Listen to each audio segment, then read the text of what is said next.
Praise the Lord. आइए मिलके उस मधुर नाम की आराधना करेंगे, उस मीठे नाम की आराधना करेंगे। आइए मिलके प्रभु की आराधना करते हैं।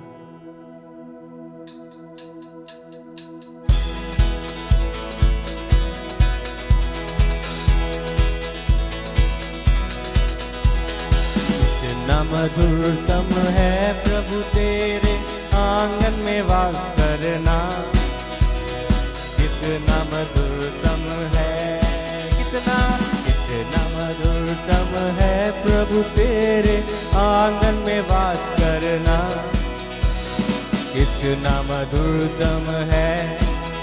ओ सेनाओं के यहोवा तेरा निवास स्थान क्या ही प्रिय है, सेनाओं के यहोवा तेरा निवास स्थान क्या ही प्रिय है। कितना मधुरतम है प्रभु तेरे आंगन में वास करना, कितना मधुरतम है, कितना मधुरतम है प्रभु तेरे आंगन में वास करना, कितना मधुरतम है। आंगन में तेरे वास करना मैं निरंतर ये चाहता रहूं, गाइए आंगन में तेरे वास करना मैं निरंतर ये चाहता रहूं। ओ मन और तन से मैं ईश्वर को निरंतर पुकारता रहूं, मन और तन से मैं ईश्वर को निरंतर पुकारता रहूं। कितना मधुरतम है प्रभु तेरे आंगन में वास करना, कितना मधुरतम है, कितना मधुरतम है प्रभु तेरे आंगन में वास करना, कितना मधुरतम है। हाँ परमेश्वर का मैं मंदिर हूँ और इसलिए आनंदित हूँ, ये परमेश्वर का मैं मंदिर हूँ और इसलिए आनंदित हूँ। हाँ स्तुति रूपी बलिदान मसीह के द्वारा निरंतर चढ़ाता रहूं, स्तुति रूपी बलिदान मसीह के द्वारा निरंतर चढ़ाता रहूं। हालेलुया। कितना मधुरतम है प्रभु तेरे आंगन में वास करना, कितना मधुरतम है, कितना मधुरतम, कितना मधुरतम है प्रभु तेरे आंगन में वास करना। हालेलुया। कितना मधुरतम, सेनाओं के यहोवा तेरा निवास स्थान क्या ही प्रिय है, सेनाओं के यहोवा तेरा निवास स्थान क्या ही प्रिय है। कितना मधुरतम है प्रभु तेरे आंगन में वास करना, कितना मधुरतम है। हालेलुया। कितना मधुरतम है प्रभु तेरे आंगन में वास करना, कितना मधुरतम है, कितना मधुरतम है, कितना कितना मधुरतम है। हालेलुया। ओ कितना मधुरतम यीशु राजा, कितना मधुरतम है यीशु जी, कितना मधुरतम है। आइए आंखों को बंद करके उसकी उपस्थिति में खो जाएं। वो हमारा सहारा है, वो हमारा दृढ़ घर है, वो ही हमारा शरण स्थान है।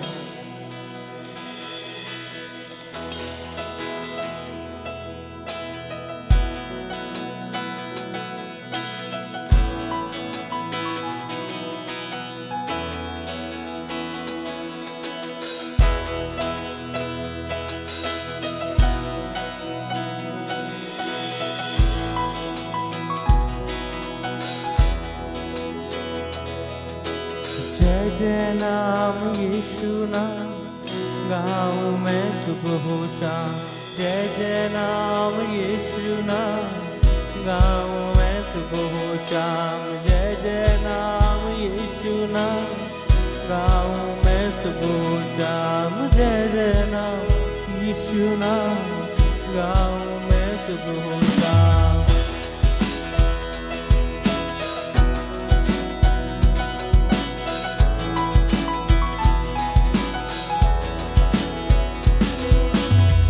जय नाम यीशु नाम गाऊं मैं सुबह हो शाम। बोलो जय जय नाम यीशु नाम गाऊं मैं सुबह हो शाम। जय जय नाम यीशु नाम गाऊं मैं सुबह हो शाम। जय जय नाम यीशु नाम गाऊं मैं सुबह हो शाम।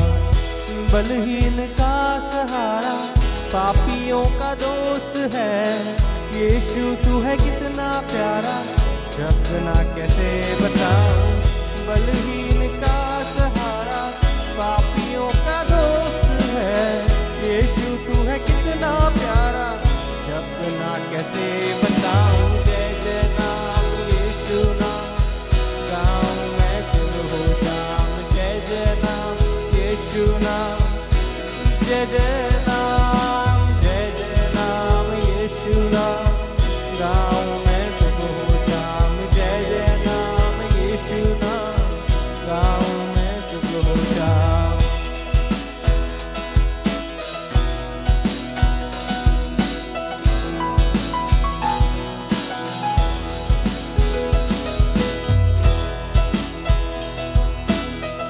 ओ मीठा नाम,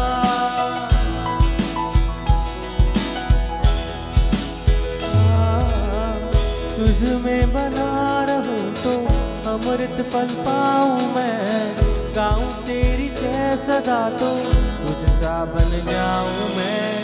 तुझ में बना रहूं तो अमृत पल पाऊं मैं, गाऊं तेरी जय सदा तो तुझ सा बन जाऊं मैं। जय जय नाम यीशु नाम गाऊं मैं सुबह हो शाम। जय जय नाम यीशु नाम ओ गाऊं। जय जय नाम यीशु नाम गाऊं मैं सुबह हो शाम। जय जय नाम यीशु नाम, यीशु नाम तू ही है जो मुझको बुलाता, देता है जीवन जल, तेरी शक्ति पाऊं सदा तो योजनाएं सफल हो जाए। तू ही है जो मुझको बुलाता, देता है जीवन जल, तेरी शक्ति पाऊं सदा तो योजनाएं सफल हो जाए। जय जय नाम यीशु नाम गाऊं मैं सुबह हो शाम। जय जय नाम यीशु नाम। जय जय नाम, जय जय नाम यीशु नाम गाऊं। जय जय नाम यीशु नाम। ओ जय जय नाम, जय जय नाम यीशु नाम गाऊं मैं सुबह हो शाम। जय जय नाम यीशु नाम। सभी जाएं, सभी लोग जाएंगे मिलके। जय जय नाम, ओ गाइए यीशु नाम, यीशु नाम। जय जय नाम यीशु नाम गाऊं मैं सुबह हो शाम। जय जय नाम यीशु नाम गाऊं मैं सुबह हो शाम। गाऊं मैं सुबह हो शाम। उस नाम की जय जयकार हमारे जीवन से सदैव होती रहे। सब नामों में ऊंचा यीशु नाम, उस नाम की महिमा होती रहे। यीशु तेरा नाम हमारे जीवन से ऊंचा होता रहे। आइए प्रभु के दास के द्वारा उसके कलाम को, उसके वचन को सुनेंगे जो प्रभु ने हमारे लिए रखा है।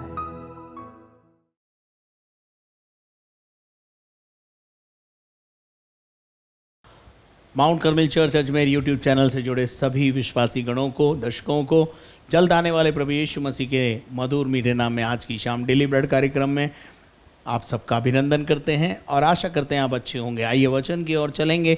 मत्ती रचित सुसमाचार उसका 23 अध्याय और उसके 23 पद को फिर से एक और बार पढ़ेंगे।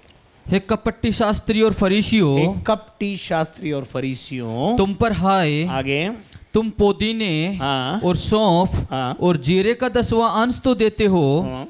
परंतु तुमने व्यवस्था की गंभीर बातों को अर्थात न्याय हाँ। और दया हाँ। और विश्वास को छोड़ दिया है। आगे चाहिए था कि इन्हें भी करते रहते और उन्हें भी ना छोड़ते। हाँ, यहाँ हम देखते हैं कि यीशु मसीह कपटी शास्त्री और फरीसियों से जो कपट से भरे हुए थे उनसे ये कहता है, उनकी अच्छी बात को भी वो यहाँ पे दर्शा रहा है। और वो अच्छी बात क्या है कि वो दशवांश देने वाले हैं। और दशवांश देने में कितने प्रॉम्प्ट हैं? पुदीने और सौंफ और जीरे का भी बराबर गिन गिन के दशवांश देते हैं। बहुत अच्छी बात है। प्रभु यीशु मसीह इनको अप्रिशिएट कर रहे हैं यहाँ पर और ये कह रहा है, परंतु तुम्हारे से मुझे एक शिकायत है। और वो शिकायत ये है कि तुम पुदीने और जीरे और सौंफ का दशवांश देते हो, ये तो बहुत अच्छा करते हो। यीशु मसीह ने ये नहीं कहा कि ये तो पुराने नियम में, इसको तो बंद करो, क्यों कर रहे हो? ऐसा नहीं कहा यीशु मसीह ने, मैं आ गया हूँ ना, अब वो तो मूसा के संग खत्म हो गई है और मलाकी तक खत्म हो गई, ऐसा नहीं कहा।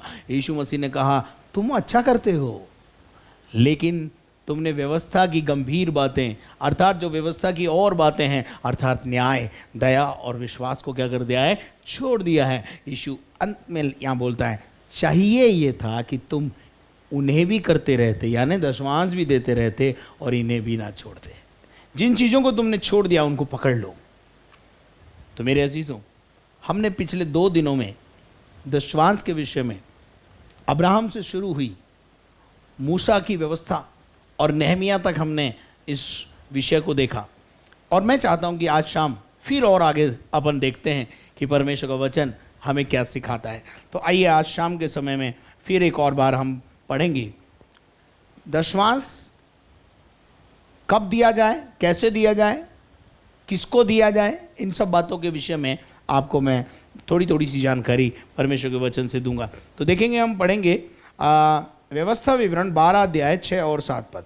और वही तुम अपने होम बलि और वहीं तुम अपने होम बलि और मेल बलि और दशवांश और उठाई हुई भेंट और मन्नत की वस्तुएं और स्वेच्छा बलि और गाय बैलों और भेड़ बकरियों के पहिलौठे ले जाया करना। वही का मतलब क्या है मालूम है? जहां तुम्हारा आराधनालय है, जिस जगह तुझसे तुम जुड़े हुए हो,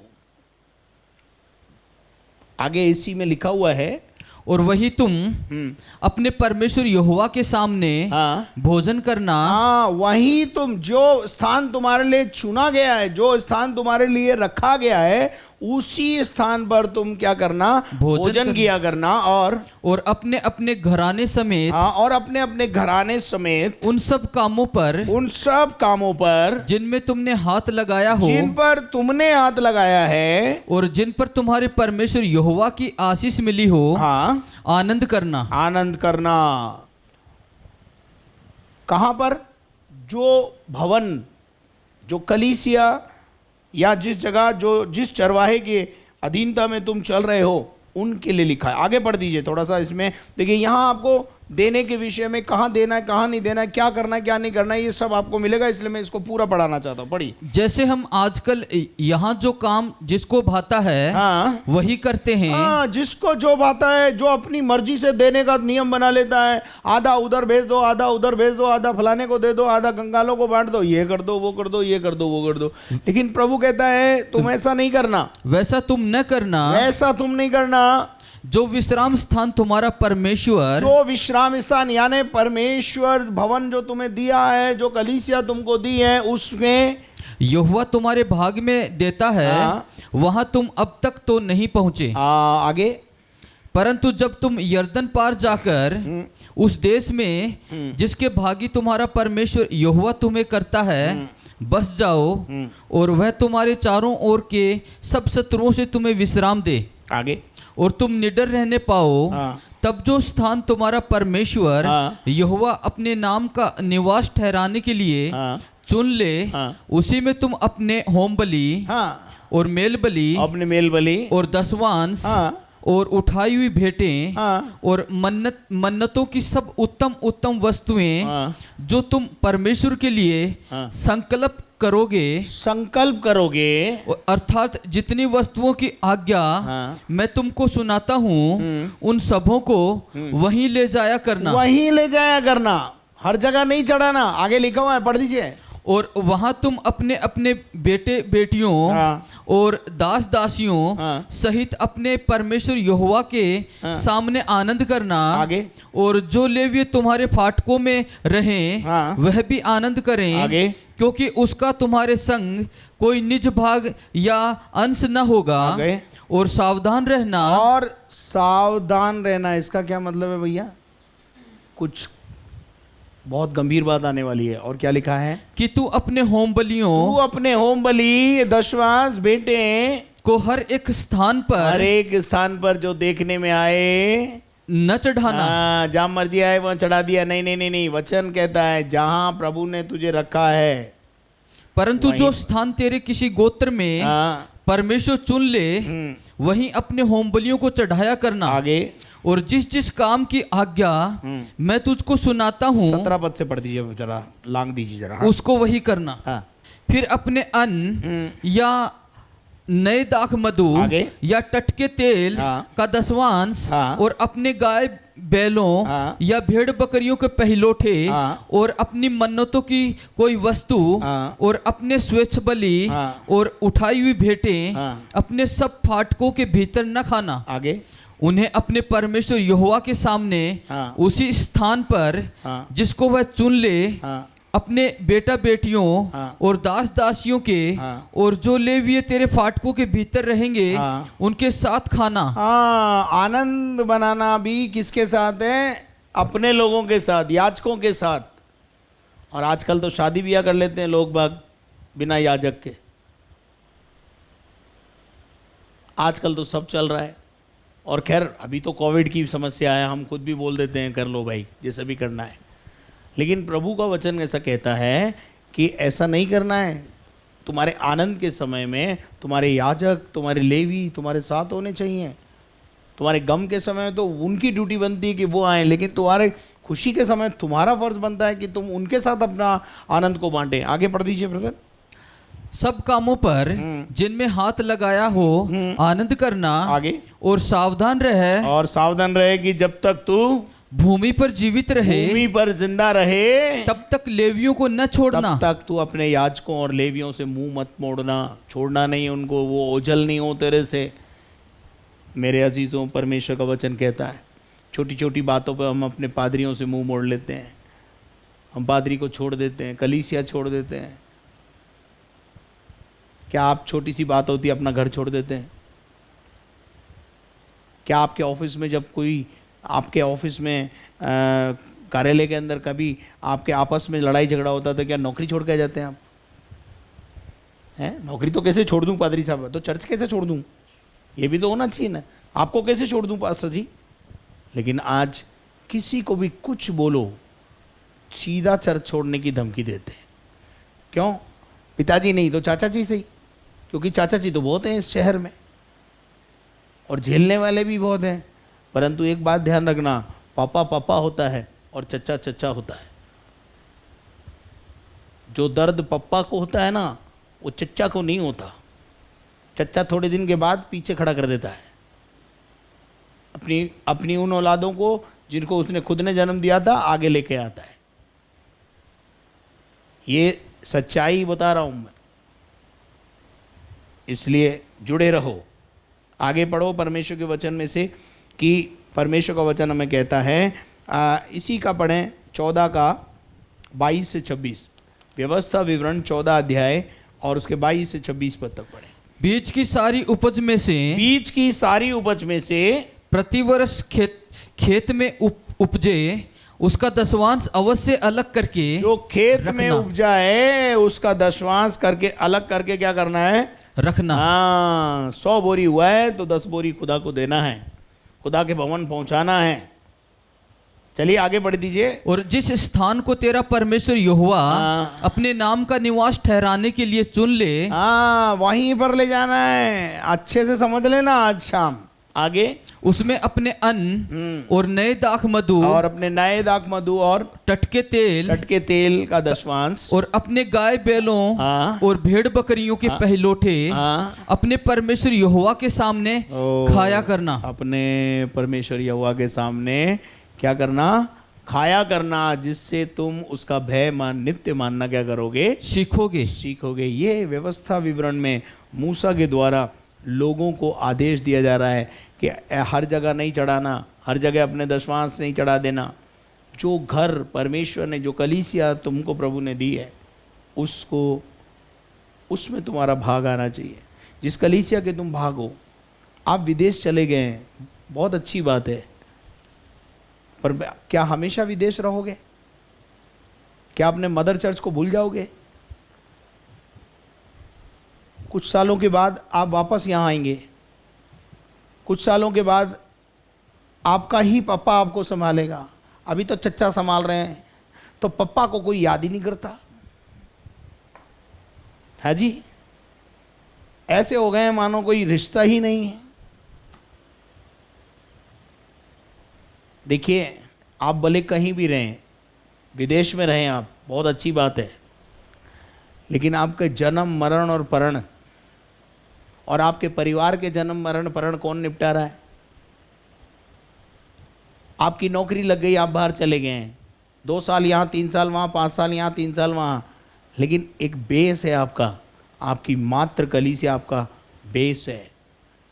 उस कलीसिया में भी कभी कभी तो थोड़ा ध्यान दे लो कि जब 7 साल 10 साल के बाद विदेश से आओगे तभी पप्पा से मिलोगे, या पप्पा की सुधि लोगे, या मात्र चर्च की सुधि लोगे।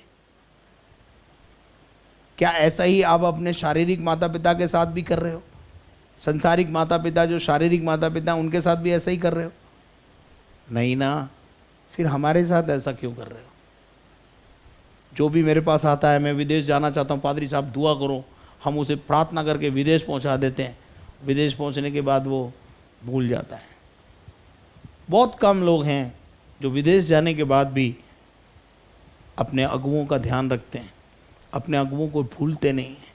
उनकी प्रार्थना और उनकी सलाहों की उनको विदेश में भी ज़रूरत पड़ती है। बहुत ऐसे लोग हैं, और ऐसे भी हैं जो जाने के बाद कभी हेलो भी नहीं बोलते हैं, कभी प्रेज द लॉर्ड भी नहीं करते हैं। ऐसे भी हैं, पर ऐसे भी हैं जो विदेश में रह कर के भी अपने प्रार्थना के लिए हमें नहीं बोलते हैं। सलाह लेनी होती तो हमसे बात करते हैं, कुछ पारिवारिक कोई परेशानी है तो हमसे बात करते हैं। ये याद रखें, मात्र चर्च को कभी ना भूलें। और प्रभु का वचन कहता है, भेड़ बकरियों के पहलोटे को परमेश्वर यहोवा के सामने खाया करना, जिससे तुम उसका भय मानना नित्य क्या करते रहो? सीखते रहो। चलिए और आगे बढ़ दीजिए। परंतु यदि वह स्थान जिसको तेरा परमेश्वर यहोवा अपना नाम बनाए रखने के लिए चुन लेगा, जिस परमेश्वर ने जिस स्थान को तेरे नाम बनाए रखने के लिए चुन लिया है, बहुत दूर हो, हाँ, और इस कारण वहां की यात्रा तेरे लिए इतनी लंबी हो, हाँ, कि तू अपने परमेश्वर यहोवा की आशीष से मिली हुई वस्तुएं वहां न ले जा सकेगा, आगे तो उसे बेच के हाँ, रुपए को बांध हाथ में लिए हुए हाँ, उस स्थान पर जाना। अभी तो बैंकिंग सिस्टम बहुत अच्छा है। ये तो उस समय की बात हो रही जो वस्तु विनय में है। वो वस्तु है, मान लीजिए 100 बोरी गेहूं हुआ, 10 बोरी लाना है। अब 10 बोरी आप ला नहीं सकते वहाँ अब भवन तक, उसके लाने के लिए कोई साधन नहीं है, तो प्रभु उसके लिए बोल रहे हैं कि भाई कोई बात नहीं, तू कहीं दूर है, दूर देश में है कहीं पर, या बहुत दूरी पर भवन है, वहाँ तक तू नहीं पहुँचा सकता उसको, तो क्या कर, उसको बेच कर उसका पैसा कहाँ पहुँचा दे? यहोवा के उस स्थान पर पहुँचा दे जिसे परमेश्वर ने तुझे दिया है। आगे हालेलुया। पढ़िए 26 और वहां गाय, हाँ, बैल, हाँ, या भेड़ बकरी, हाँ, या दाख मधु, हाँ, या मदिरा, हाँ, या किसी भांति की वस्तुएं क्यों ना हो, हाँ, जो तेरा जी चाहे हाँ, उसे उसी रुपए से मोल लेकर हाँ, अपने घराने समेत हाँ, अपने परमेश्वर यहोवा के सामने हाँ, खाकर आनंद करना। Praise the Lord. परमेश्वर का वचन हमें देना सिखाता है। Praise the Lord. देना, यीशु मसीह ने भी अपने जीवन के दिनों में कहा लेने से देना धन्य है। जब हम नए नियम में आएंगे तब हम बात करेंगे इस बारे में। प्रभु हमें ये बात को सिखाता है किस प्रकार से अगर हम दूर हैं, नज़दीक हैं, तो भी परमेश्वर के दशवांश को, भेंटों को किस प्रकार से हमें प्रभु के भवन तक पहुंचाना है। चलिए और आगे बढ़ते हैं। अगला जो पॉइंट है मेरा वो है, यह परमेश्वर का है, ना कि मनुष्य को जो देते हैं। न कि मनुष्य को, ये किसको दे रहे हैं हम? धरती पर जरूर रिप्रेजेंटेटिव जो है वो याजक है, और याजक एक मनुष्य है, लेकिन आप दे रहे हो तो किसके हाथ में दे रहे हो? याजक के हाथ में जरूर दे रहे हो, लेकिन वो सीधा परमेश्वर के पास पहुंचता है।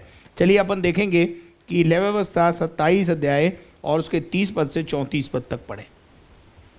लेवी व्यवस्था 27 का 30 से 34, ये परमेश्वर का है। दशवांश किसका है? परमेश्वर का है। पढ़िए। फिर भूमि की उपज का सारा दशवांश, हाँ, चाहे वह भूमि का बीज हो, चाहे वो भूमि का बीज हो, चाहे वृक्ष का फल, चाहे वृक्ष का फल हो, वह परमेश्वर ही का है। आगे, वह यहोवा के लिए पवित्र ठहरे। वो परमेश्वर के लिए पवित्र किया जाए। यदि कोई अपने दशवांश में से हाँ, कुछ छुड़ाना चाहे, भैया तेरे गाय का बछड़ा बहुत सुंदर है और तू उसे देना नहीं चाहता खुदा को, है ना? ठीक है, तेरे मन को भा गया, तो उसका नियम क्या है? जरा पढ़ देना भैया। तो 5वां भाग बढ़ाकर, 5 भाग बढ़ाकर। उसकी कीमत कितनी है? मान लीजिए उसकी कीमत 500 रुपये है। उस बछड़े की कीमत, एग्जाम्पल दे रहा हूँ, 500 रुपये है। अब आपको क्या करना है? उसका 5 गुना ज़्यादा देना है कलीसिया में, चर्च में। क्या आपको मेरी बात समझ में आ रही है? मान लीजिए कोई चीज़ आपने प्रभु को हाथ में दे दी या देना चाहते हैं, या आपने मन में ठान लिया कि वो देनी है, लेकिन परिस्थितियां ऐसी हो गई हैं कि आप वो चीज़ नहीं दे पा रहे हैं। मान लीजिए कोई ज़मीन का टुकड़ा आपने दे दिया, बोल दिया कि ये प्रभु के लिए है, लेकिन अब आप परिस्थितियां ऐसी आ गई है कि नहीं दे पा रहे हैं। आपको क्या करना पड़ेगा मालूम है? उस ज़मीन की कीमत का 5 गुना बढ़ाकर खुदा के भवन में लाके डालना पड़ेगा। है इतनी हिम्मत? है इतना दम? क्या आप मेरे साथ हैं? क्या आपको मेरी बातें समझ में आ रही है? ये मैं बाइबल से बात कर रहा हूँ, बाहर से बात नहीं कर रहा हूँ, कोई विदेश से किताब नहीं ले आया हूँ कोई। ये मैं हवाले दे देकर आपको बता रहा हूँ। और अभी तो मैं पुराने नियम से बात कर रहा हूँ। आने वाले दिनों में अपन नए नियम में भी इन बातों को देखेंगे, और आप स्तब्ध रहेंगे और आप अपनी उंगली अपने दांतों की तले दबाकर बोलेंगे, हाय हमने ये क्या किया। मेरे अजीजों, दशवांश में से कुछ छुड़ाना चाहे तो 5 भाग बढ़ाकर उसको क्या करे? छुड़ा ले। आगे, और गाय बैल और भेड़ बकरियां, अर्थात जो पशु गिनने के लिए लाठी के नीचे से निकल जाने वाले हैं, उनका दशवांश, उसका दशवांश, अर्थात 10-10 पीछे एक पशु। 10 पशु के पीछे एक पशु किसका है? प्रभु का है। 100 हैं तो 10 प्रभु के हैं। समझ में आ गया ना? दशवांश समझ में आ गया होगा मेरा ख्याल है। हाँ, 3 दिन से सीख रहे तो आ ही गया होगा। हाँ, पढ़ो। और एक पशु यहोवा के लिए पवित्र ठहरे। एक पशु यहोवा के लिए पवित्र ठहरे, परमेश्वर के लिए अलग किया हुआ। 34 पद तक पढ़ना, पढ़ दी। कोई उसके गुण अवगुण न विचारे। कोई उसके गुण और अवगुण ना विचारे, और ना उनको बदले। और यदि कोई उसको बदल भी ले तो वह उसका बदला दोनों पवित्र ठहरे। आगे, और वह कभी छुड़ाया न जाए। यदि कोई बदला, जैसे अभी बदले की बात हो रही थी कि भाई ये वाला प्लॉट में नहीं दे पा रहा हूँ तो 5 गुना वाला बढ़ा करके दे दे भाई, यानी बदला। वो बदला हुआ अभी क्या ठहरेगा? पवित्र ठहरेगा, और वह कभी छुड़ाया न जाएगा। इसका मतलब वो दिया नहीं जाएगा। आगे बेटा, जो आज्ञाएं परमेश्वर ने इजराइलियों के लिए सीने पर्वत पर मूसा को दी थी, वे यही हैं। किसने आज्ञा दी हैं? जो आज्ञाएं यहोवा का मतलब है परमेश्वर ने इजराइलियों के लिए सीने पर्वत पर मूसा को दी थी कि जाकर मेरी कौम के लोगों को ये सिखा दे, ये समझा दे, ये बता दे, वो यही हैं। Praise the Lord. तो हम इस बात को समझें।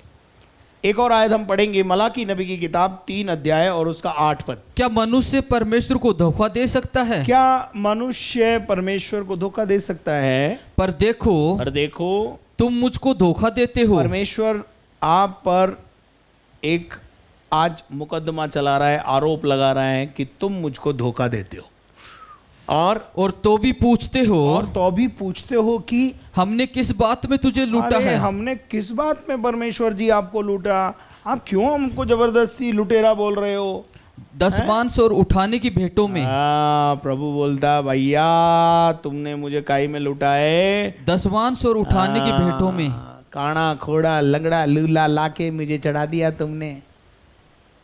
है जी? काना खोड़ा लंगड़ा लूला जो कहीं नहीं चला वो खुदा के भवन में चला। जब तुम भेंट चढ़ाते हो तो इसी प्रकार की भेंटें देते हो। फटे हुए नोट कहीं नहीं चल रहे दुनिया भर में, तो लाके प्रभु के भवन में डाल दिए। पादरी जाने, पादरी का काम जाने। हिसाब तो 100 का ही देना पड़ेगा। मेरे अजीजों, परमेश्वर का वचन कहता है, आगे बढ़ दीजिए जरा। तुम पर भारी श्राप पड़ा है। इसी कारण तुम पर क्या पड़ा हुआ है? भारी श्राप पड़ा है, क्योंकि तुम मुझे लूटते हो, और वरन सारी जाति ऐसा करती हैं। करती है। सारी जाति क्या करती है? ऐसा करती हैं। ऐसा ही करती है। और सारे दशमांश भंडार में ले आओ। फिर प्रभु कहता है कि सारे दशमांश क्या करो? भंडार में ले आओ, और कि मेरे भवन में क्या रहे? भोजन वस्तु रहे। मेरे भवन में भोजन वस्तु रहे। और सेनाओं का यहोवा यूं कहता है कि ऐसा करके मुझे परखो कि मैं आकाश के झरोके तुम्हारे लिए खोलकर तुम्हारे ऊपर अपरंपार की आशीष की वर्षा करता हूं कि नहीं। जब एक और मैं जो अभी बता रहा था आपको, निकालेंगे मलाकी नबी की किताब 1 अध्याय और उसके 11 पद से पढ़ दीजिए।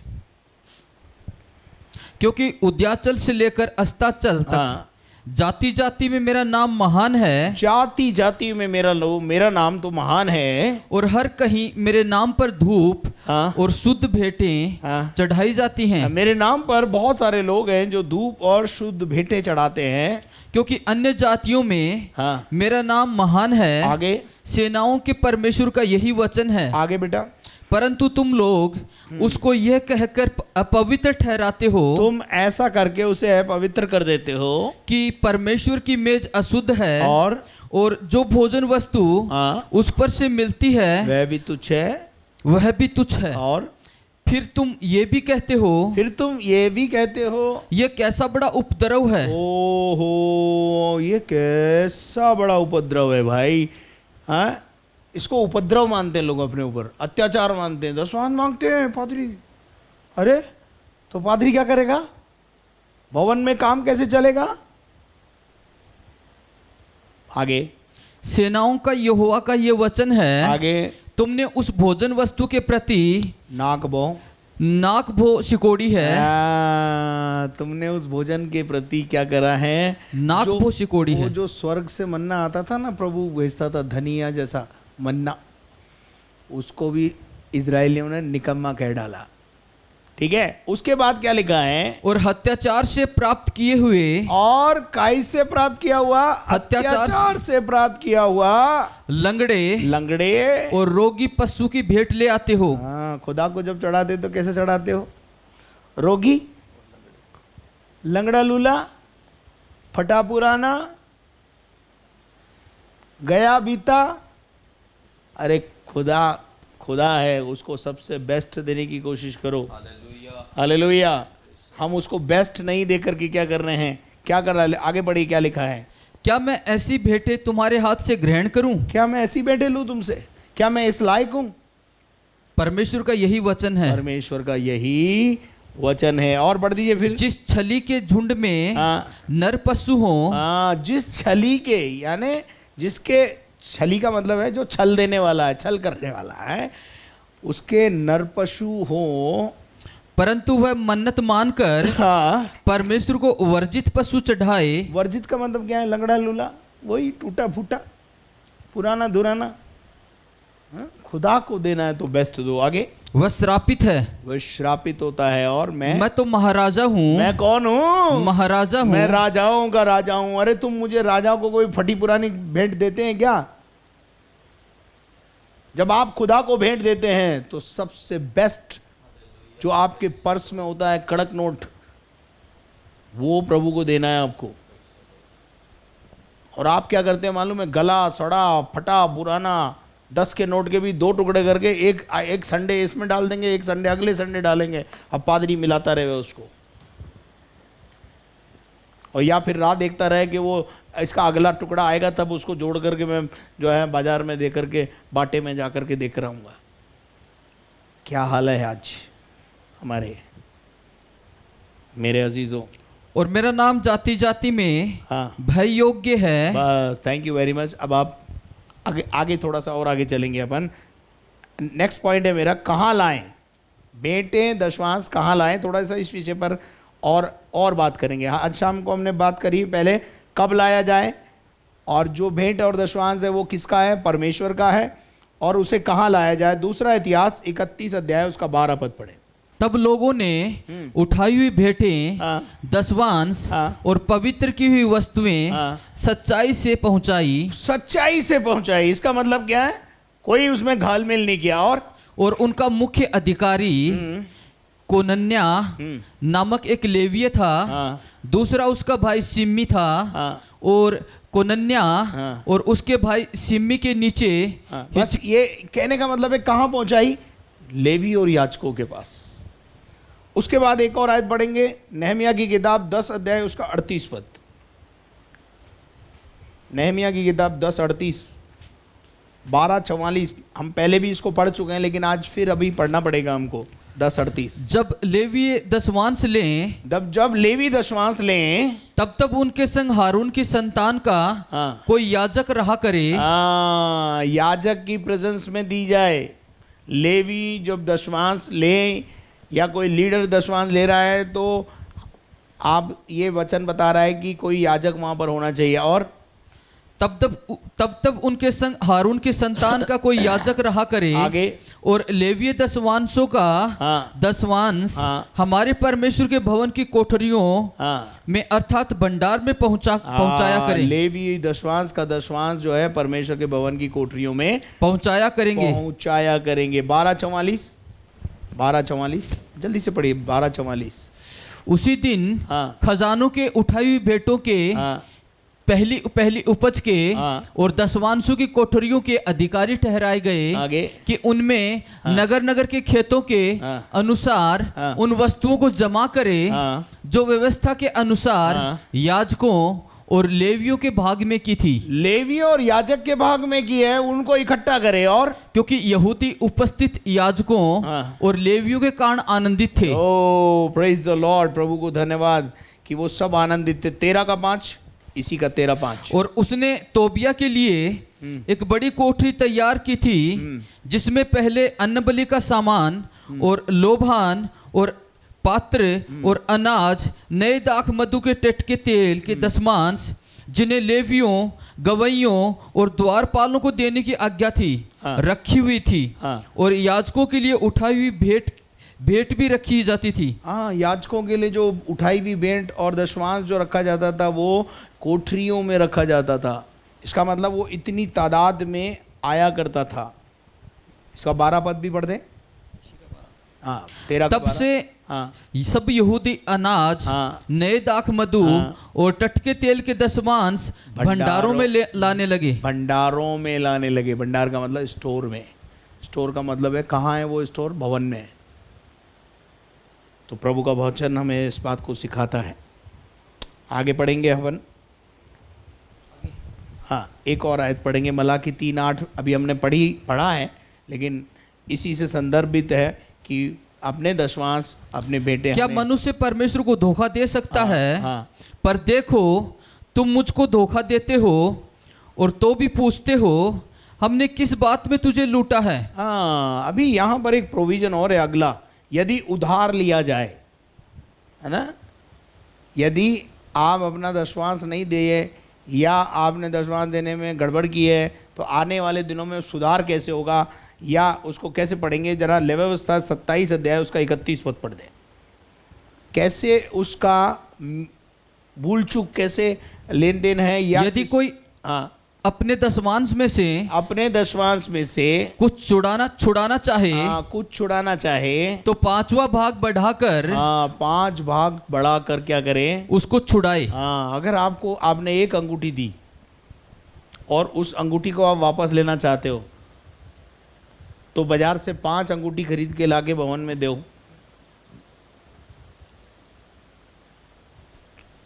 तब जाके परमेश्वर को आप क्रोध शांत हो पाएगा, नहीं तो श्राप पड़ेगा।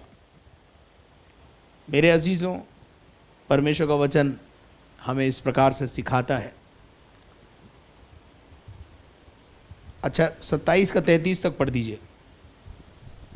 और गाय बैल हाँ। और भेड़ बकरियां हाँ। अर्थात जो जो पशु गिनने के लिए हाँ। लाठी के नीचे से निकल जाने वाले हैं, हाँ। उनका दशवांश हाँ। अर्थात 10-10 पीछे हाँ, आगे एक एक पशु यहोवा के लिए पवित्र ठहरे। कोई उसके गुण अवगुण न विचारे और न उनको बदले, और यदि कोई उसको बदल भी ले तो वह और उसका बदला दोनों पवित्र ठहरे और वह कभी छुड़ाया न जाए। वो कभी छुड़ाया ना जाए। जो चीज़ हमने वेदी पे चढ़ा दी उसको उठाना उचित नहीं है वचन के मुताबिक।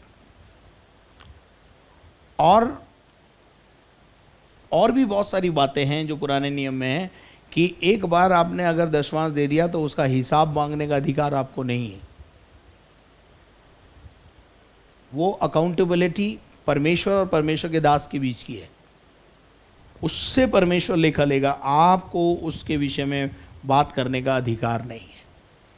तो आज शाम फिर एक और बार हमने देखा कि नेहमिया से लेकर के और मलाकी तक किस प्रकार से परमेश्वर का वचन देने के विषय में, और कहाँ चढ़ाना है, कैसे चढ़ाना है, यदि कोई अदला बदली करनी है तो उसके नियम क्या हैं, उसके विधान क्या हैं, वो सब कुछ हमने देखा। तो परमेश्वर ऐसा करने की आपको बल, शक्ति और सामर्थ्य दे।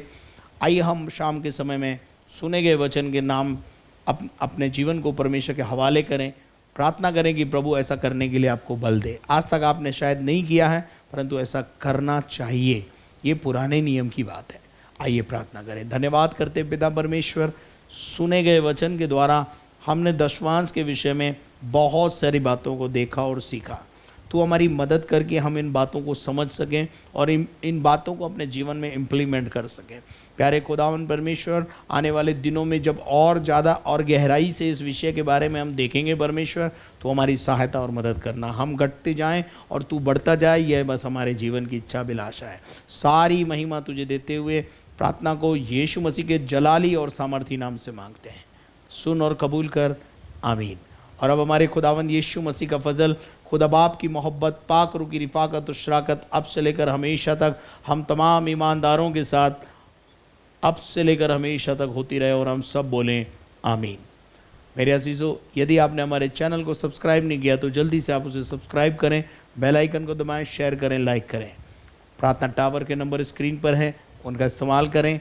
और यदि आप इस सेवकाई को आगे बढ़ते हुए देखना चाहते हैं, प्रार्थना करें। और बैंक अकाउंट की डिटेल स्क्रीन पर है आर्थिक सहयोग के लिए। घर में रहें, सुरक्षित रहें। कल फिर आपसे मुलाकात करेंगे। धन्यवाद।